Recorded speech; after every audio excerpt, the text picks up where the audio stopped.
మరో breaking news చూద్దాం. జగిత్యాల జిల్లా ఆసుపత్రిలో భారీ స్కామ్ వెలుగు చూసింది. ఆసుపత్రి రికార్డ్ అసిస్టెంట్ చెక్కులు ఫోర్జరీ చేసి ₹1 కోటి పైగా నిధులు స్వాహా చేసినట్లు గుర్తించారు ఉద్యోగులు వైద్యుల ఖాతాలో వేయాల్సిన డిఏ ఏరియర్స్ను స్వంత ఖాతాలకు బదిలీ చేసుకున్నట్లు గుర్తించారు. ఓ ఉద్యోగికి చెందిన ₹8,000 చెక్కును 8 లక్షలుగా మార్చి నిధులు డ్రా చేశారు. ఇప్పటివరకు ₹50 లక్షల రికవరీ చేసిన ఉన్నతాధికారులు పూర్తి స్థాయిలో దర్యాప్తు చేపట్టారు.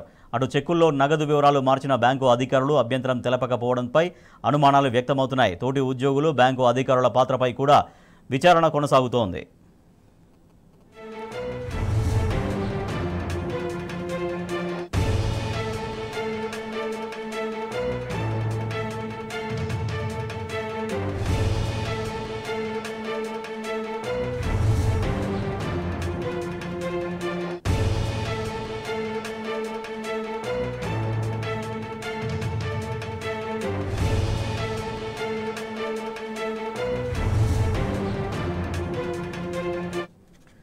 జగిత్యాల జిల్లా ఆసుపత్రిలో స్కామ్ పై పూర్తి సమాచారాన్ని మా ప్రతినిధి సందీప్ అందిస్తారు. సందీప్, ఏంటి ఆ స్కామ్, ఎట్లా జరిగిందని చెప్తున్నారు?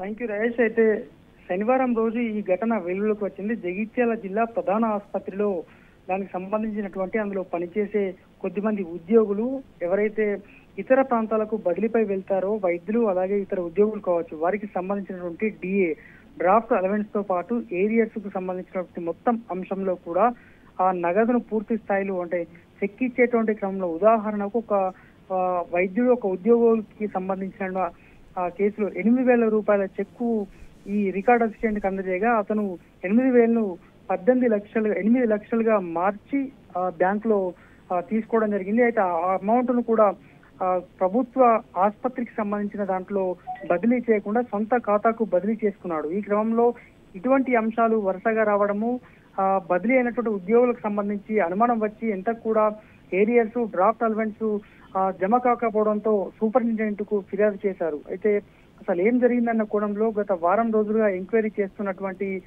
సూపరింటెండెంట్ తో పాటు ఆర్ఎంఓ జిల్లా రాష్ట్ర స్థాయిలో ఉన్నటువంటి వైద్య విధాన పరిషత్ కు ఫిర్యాదు చేశారు. ఈ క్రమంలో శనివారం రోజు ఎంక్వైరీ మొదలు కాగా ఇప్పటి వరకు ఎంక్వైరీ కొనసాగుతూ వస్తోంది. అయితే నిన్న అదుపులోకి తీసుకొని అంటే ఈ ఎవరైతే రికార్డ్ అసిస్టెంట్ తో పాటు మిగతా అటువంటి ఆ స్టాఫ్ ను వారిని విచారించగా దాదాపు ఇప్పటి వరకైతే ₹50 లక్షల వారి నుంచి రాబట్టడం జరిగింది. ఈ క్రమంలోనే నిన్న ఈ విషయం జరగా 50 లక్షలు ఇచ్చినటువంటి రికార్డ్ అసిస్టెంట్ నుంచి ఆయన్ను సస్పెండ్ చేస్తూ కూడా ఉత్తర్వులు ఇచ్చారు. అయితే ఒక ఇంత పెద్ద అమౌంట్ కు సంబంధించి ₹8,000 సంబంధించి 8 లక్షలకు బదిలీ చేయడము, అది కూడా బ్యాంకు అధికారులు కనీసం చూసుకోకపోవడము. ఎందుకంటే ఒక రికార్డ్ అసిస్టెంట్ తో ఇది సాధ్యం కాదు. ఎందుకంటే జూనియర్ అసిస్టెంట్ ఈ రికార్డ్ అసిస్టెంట్ కింద వారి పైన కూడా జూనియర్ అసిస్టెంట్ ఉంటారు, అలాగే యూడిసి ఆఫీసర్ ఉంటారు, సూపరింటెండెంట్ ఉంటారు, ఆ తర్వాత కూడా ఈఎఫ్ఓ అని మరొక ఉన్నతాధికారి ఉంటారు. మరి వీరి ప్రమేయం లేకుండా ఇదంతా జరిగిందా?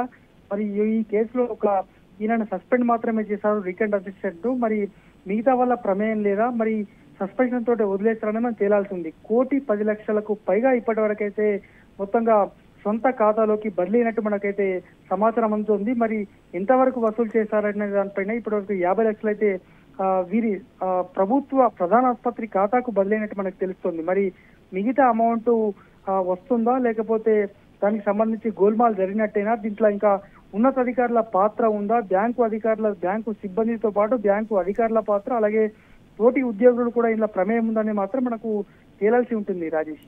Right, thank you Sandeep.